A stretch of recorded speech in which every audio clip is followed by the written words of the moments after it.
Bonjour tout le monde, it is I, RubbingRx, and I am here to play my favorite game ever, and I'm so excited. So, I have mentioned many times that Super Mario Bros. 3 is my favorite game, although it has to be a very specific version of Mario 3. It is the Super Mario Advance 4 version of Super Mario Bros. 3. Now, yes, when I was growing up, my first console, oddly enough, was an NES, even though I'm 19 and was born in the N64 era. My first console was an NES, and I had Super Mario 3, and I loved it then, but the game I played to death was my Super Mario Advance 4 cartridge on my Game Boy Advance. Which is why today I am playing Super Mario Advance on the Wii U. Because I don't have a way to capture my Game Boy. But hey, it's going to be a fun time. I love this game, and I feel like my energy through it will be much better than many of my other playthroughs. So now, without much more time to waste, welcome to Super Mario Advance 4 Super Mario Bros. 3. Gonna be playing single player here. Super Mario Bros. 3 here.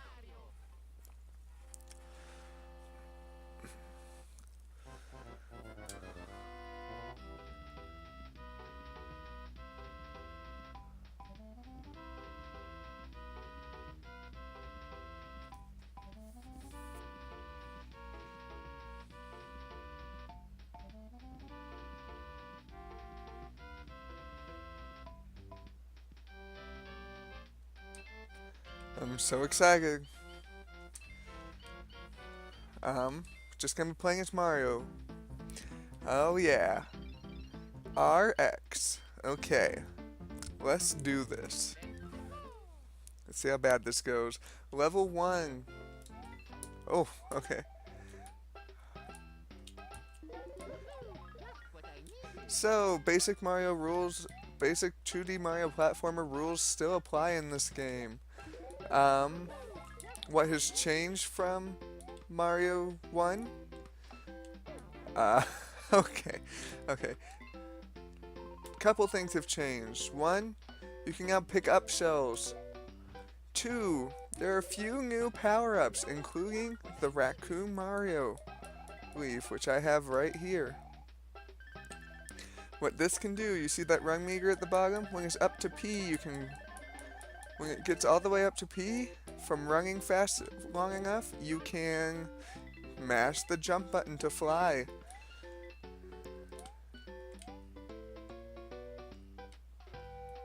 Let's see. If you fly here, there will be a secret awaiting for you up here to go down the pipe. And like I say, we're playing Super Mario Brothers 3.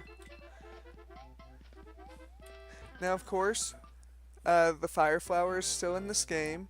There are quite a few new changes, such as this P-switch here, which turns all blocks, all brick blocks into coins, and the end of the level is different, where you get a card as opposed to hitting a flagpole. You get a panel. Depending on what panels you get different rewards when you obtain 3 of them.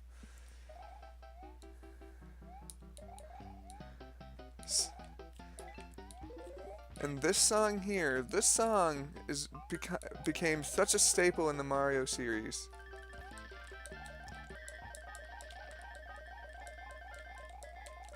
You will hear that song in many games to come. It's my favorite song from Mario. One of. There are definitely some good songs in Mario, though.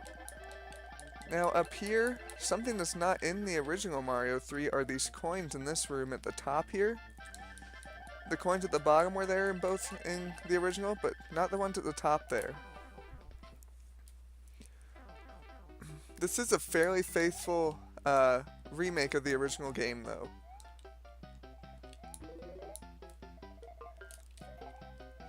Oh, that's another thing that this can do. When you whip your tail back and forth, you can kill enemies with it. Now, getting that star there, I remember when I was a kid with my sister, um,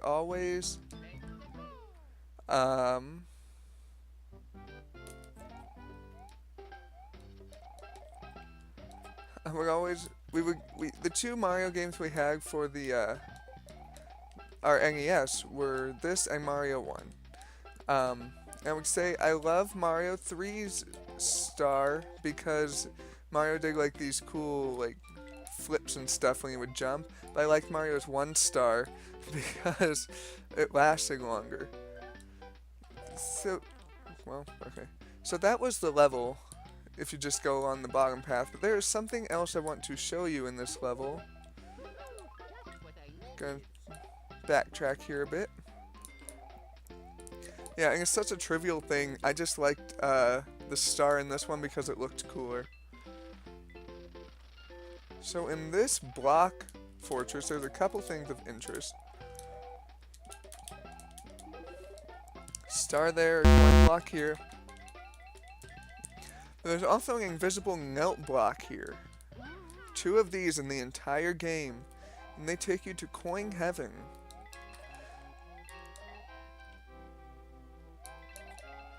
I believe this song too has appeared in multiple Mario games. Now, if you fly here, up here, there's more coins plus a 1-up.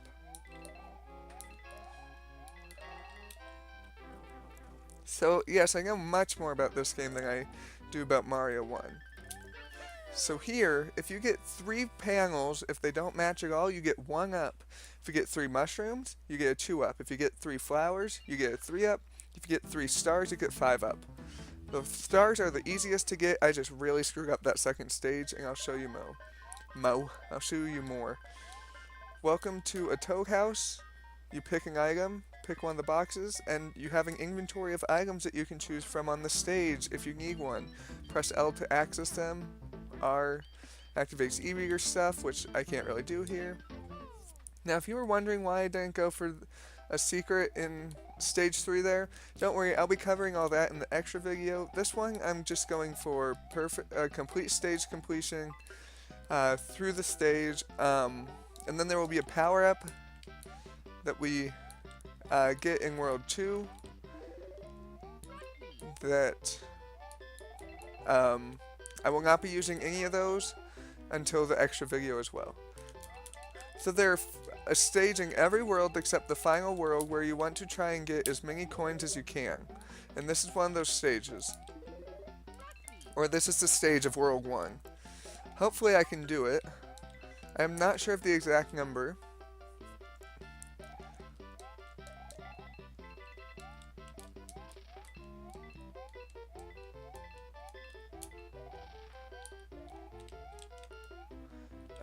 And this is also an auto-scrolling stage, if you couldn't tell. Meaning, you can't move faster than the screen, and you can't move slower than the screen either. So if I got enough coins, something should happen right at the end of the stage. There we go. A blue Toad House. We head inside and let's see what we get. We get a P-Wing. This will give you infinite flight with the raccoon suit, Raccoon Mario, for an entire stage, but once the stage ends, it's over. Line up the pictures and get a prize. You only get 1 try.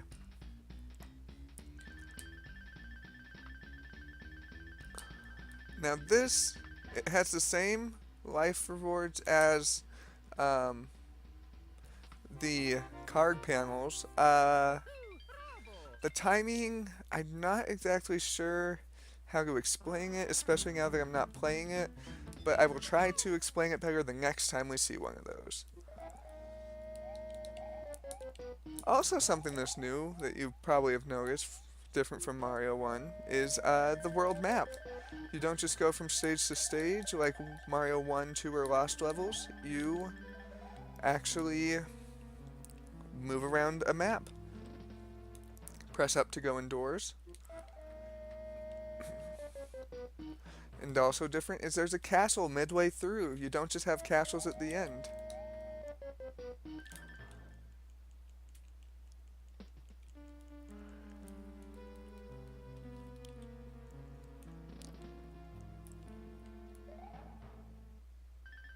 then meet Boom Boom.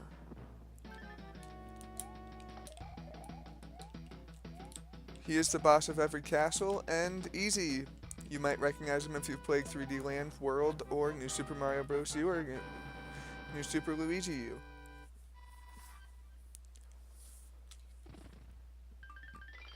Now what that did was it unlocked this gate here. And what that does, if you get a game over, all these levels will be refilled as uncompleted, but the castle will forever stay down, and you can go through here and continue on to world or level 5. I forget what dictates this, but welcome to the card minigame. Every single match you get will become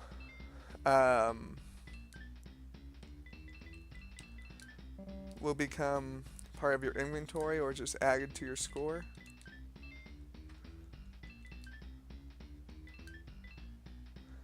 There are preset patterns, which is why I know most of the stuff that happens.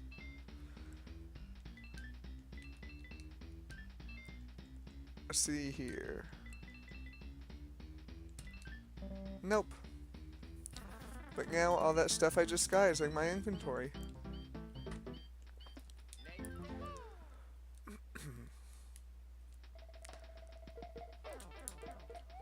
Sure. Okay. So welcome to one of the, in my opinion, one of the more forgetful stages of this game, of this first world, because nearly the entirety of this stage can be skipped with this. Unfortunately, I lost my leaf, so I can't get the one up at the top. But hey, I can still get all these coins and show that this exists. This is the second place they have those blocks, and the only 2 places in the entire game. And yes, they are both in World 1.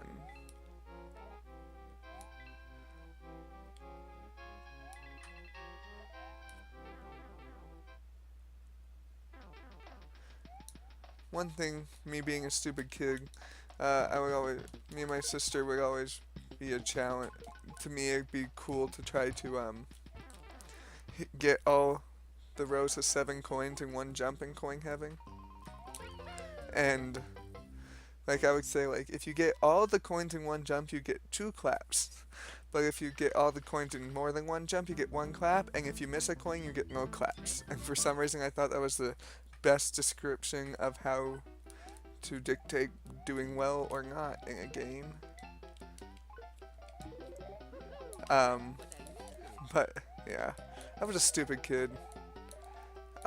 Don't worry, you'll hear a lot about me being stupid through this entire playthrough.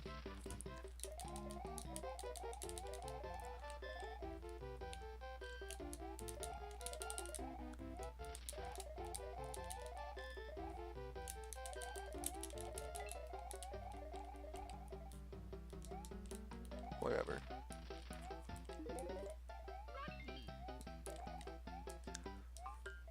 In the original game, this was only 1 block, harder to land on.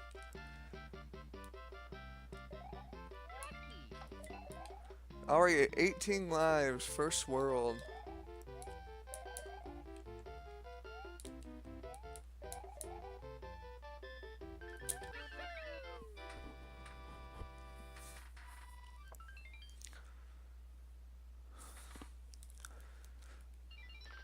There's one other way to get some stuff in your inventory, and that is these Hammer Brothers. They are not necessary for 100% completion, but when you kill them, they give you an item. That's just a star, but believe me, later on they give out some really gosh darn good items. Pick a box, as content will help you on your way.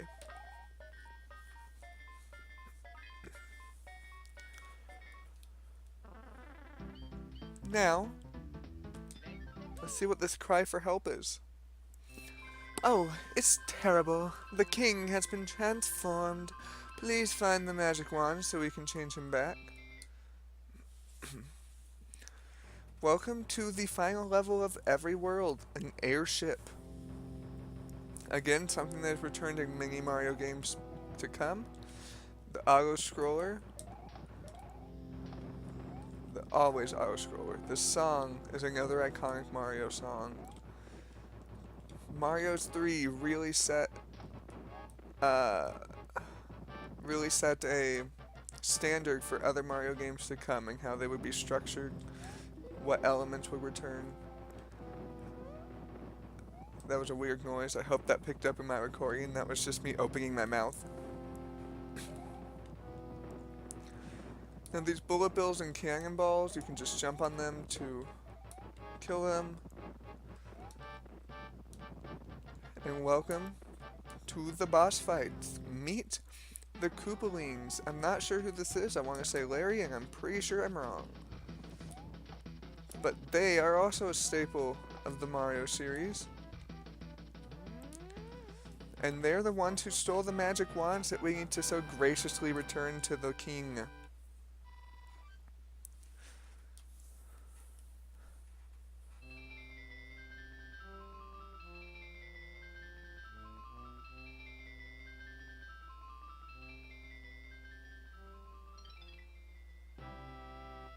Oh, splendid, splendid. I am back to my old self again. Thank you so much. Here is a letter from the princess. And the final way that you can get items. Greetings, if you're seeing a ghost, be careful. They will give chase if you turn away. I have enclosed a jewel that helps protect you. Princess Toadstool. Gives us a P-Wing. And yes, the princess is not captured. We are saving the kings of World 1 right now. We got perfect clear for playing every single level. The next part, we will continue on to World 2 and have a jolly good time. Au revoir.